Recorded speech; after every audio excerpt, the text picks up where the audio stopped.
Yeah, hi Janvi. In first question, you have been asked कि one papaya and one mango will be equal to how many oranges? Okay, this is your question. ठीक है. Now we will solve this. First जो आपका balance है ना, first balance में क्या given है? फर्स्ट बैलेंस में गिवन है कि एक ऑरेंज और एक मैंगो. ठीक है, एक ऑरेंज और एक मैंगो किसके बराबर हैं?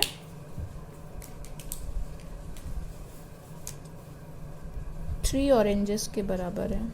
ये गिवन है आपका फर्स्ट वाले बैलेंस में. जो फर्स्ट पिक्चर है ना बैलेंस की, उसमें एक ऑरेंज और एक मैंगो. ये ऑरेंज किसके लिए, ओ आर किसके लिए? ऑरेंज के लिए. और एम किसके लिए? मैंगो के लिए. तो ओ आर एक ऑरेंज और एक मैंगो इक्वल हैं किसके? थ्री ऑरेंजेस के. अब हम जो लेफ़्ट साइड का पैन है, लेफ़्ट साइड बैलेंस का जो लेफ़्ट साइड का पैन है, उसमें से एक ऑरेंज निकाल देंगे या एक ऑरेंज हटा देंगे. तो माइनस करेंगे. ठीक है,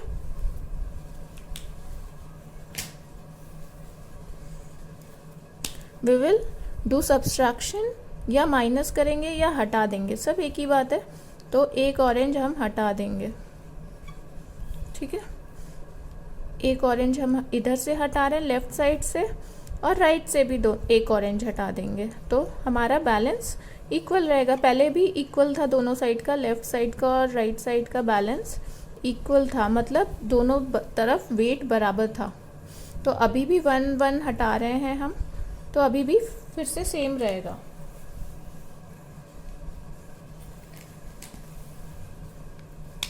ना अभी हमारे पास क्या बचा? हम इधर से हमने एक एक ऑरेंजेस हटा दिया लेफ्ट साइड से, तो हमारे पास केवल एक मैंगो बचा. एक मैंगो बचा. और राइट साइड के पैन में क्या बचा? What is left? 2 ऑरेंजेस बचे, क्योंकि एक हमने इधर से लेफ्ट पैन से हटाया था, एक राइट पैन से हटाया था. So what is left? 2 oranges are left. So first वाले बैलेंस में से हमने एक एक ऑरेंजेस लेफ्ट और राइट दोनों से हटा दिए थे. तो हमारे पास क्या बचा? मैंगो. केवल मैंगो बचा लेफ्ट पैन में, और राइट पैन में क्या बचा? 2 ऑरेंज. और दोनों का वेट इक्वल है. इसका मतलब कि एक मैंगो का वेट 2 ऑरेंजेस के इक्वल है. ठीक है, सो ये हमारा फर्स्ट, या ए, इसको ए मान लेते हैं. ये हमारी ए फाइंडिंग है. मीन्स फर्स्ट हमें ये पता चला कि एक मैंगो किसके वेट के बराबर है? 2 ऑरेंजेस के बराबर है. नाउ अब जो सेकेंड बैलेंस है, सेकेंड बैलेंस में क्या गिवन है? सेकेंड बैलेंस में गिवन है कि 2 papayas are there in the left pan, और राइट पैन में क्या है? 2 ऑरेंजेस और mango. 2 papayas are there left pan में, और राइट पैन में क्या है? 2 ऑरेंजेस प्लस मैंगो. अब हमें मैंगो का पता है. मैंगो का पता है कि क्या पता है? कि मैंगो किसके बराबर है? 2 ऑरेंजेस के बराबर है. तो हम क्या करेंगे? मैंगो की जगह 2 ऑरेंजेस रख देंगे, क्योंकि एक मैंगो का वेट 2 ऑरेंजेस के इक्वल है. सो 2 ऑरेंजेस प्लस, यहाँ पे हम मैंगो की जगह क्या रख रहे हैं? 2 ऑरेंजेस. क्यों रख रहे हैं? क्योंकि हमने पहले वाले में हमने फाइंड आउट किया कि 1 मैंगो का वेट 2 ऑरेंजेस के इक्वल है, इसलिए हम यहाँ पे 1 मैंगो की जगह 2 ऑरेंज रख रहे हैं. सो ये टोटल कितना हो गया? 4 ऑरेंजेस हो गए. नाउ अभी हमें पता चल गया कि 2 पपायाज का वेट किसके इक्वल है? 2 पपायाज का वेट इक्वल है 4 ऑरेंजेस के. तो इसका मतलब क्या हुआ कि 1 पपाया का वेट किसके इक्वल है? इसका मतलब हुआ कि 1 पपाया का वेट 2 ऑरेंजेस के इक्वल है.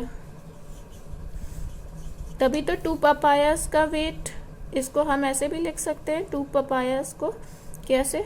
P plus P, 1 papaya plus 1 papaya, और इसको हम कैसे लिख सकते हैं, 2 oranges plus 2 oranges. Okay, so 2 papayas is equal to 4, यहाँ भी हम ऐसे ही लिख दे रहे हैं, 1 papaya plus 1 papaya is equal to 2 oranges plus 2 oranges. तो इसका मतलब कि 1 पपाया का वेट किसके इक्वल है, 2 ऑरेंजेस के इक्वल है। ओके, सो यहाँ पे हमें ये वाली चीज़ मिली कि पपाया का वेट क्या है। तो ये हमारी बी वाली फाइंडिंग है। ओके, इसको और इधर लिख लेती हूँ, बी, ये हमारी बी फाइंडिंग है, ये हमारी ए फाइंडिंग है। This one is A finding, this one is B finding. So अगर हम दोनों को कंपेयर करें तो हमें हमारा क्वेश्चन का आंसर मिल जाएगा। हमारा क्वेश्चन क्या है, 1 papaya plus 1 mango is equal to how many oranges. तो हमें पता है 1 पपाया का कितने ऑरेंजेस के इक्वल है, 2 ऑरेंजेस। तो हम 1 पपाया की जगह क्या लिख देंगे, 1 पपाया और 1 मैंगो। अब हमें पता चल गया कि कितने ऑरेंजेस के इक्वल है। 1 पपाया की जगह हम क्या लिखेंगे, 2 ऑरेंजेस। यहाँ से बी वाले से हमें पता चल गया 2 ऑरेंजेस के इक्वल है 1 पपाया का वेट, और 1 मैंगो का वेट हमें ए वाले से पता चल गया कि 1 मैंगो का वेट भी 2 ऑरेंजेस के इक्वल है। तो हम क्या करेंगे, इसकी जगह पे 1 मैंगो की जगह पे भी हम 2 ऑरेंजेस लिख सकते हैं। तो क्या हो गया, 1 papaya 1 mango is equal to 4 oranges. So this was the first question on that given page. ये फर्स्ट क्वेश्चन का सल्यूशन है। Okay, now we will solve the second question also. Second question भी सॉल्व करेंगे हम। First let me, उसके लिए मैं दूसरा वीडियो बना दूंगी आपके लिए, ठीक है। अभी आपको ये आई होप कि समझ में आ गया होगा। अगर आपको नहीं समझ में आया then you can tell me, you can text me, message me, और अगर समझ में आ गया तब भी यू टेल मी कि वेदर यू हैव अंडरस्टूड और not. Okay, so this was the solution for the first question on that page. Okay, I hope कि ये क्लियर है आपको और दिख रहा है वीडियो में। It's like that. Okay, so second question है, उसके लिए मैं फिर से सेकेंड वीडियो बना दूंगी। ओके।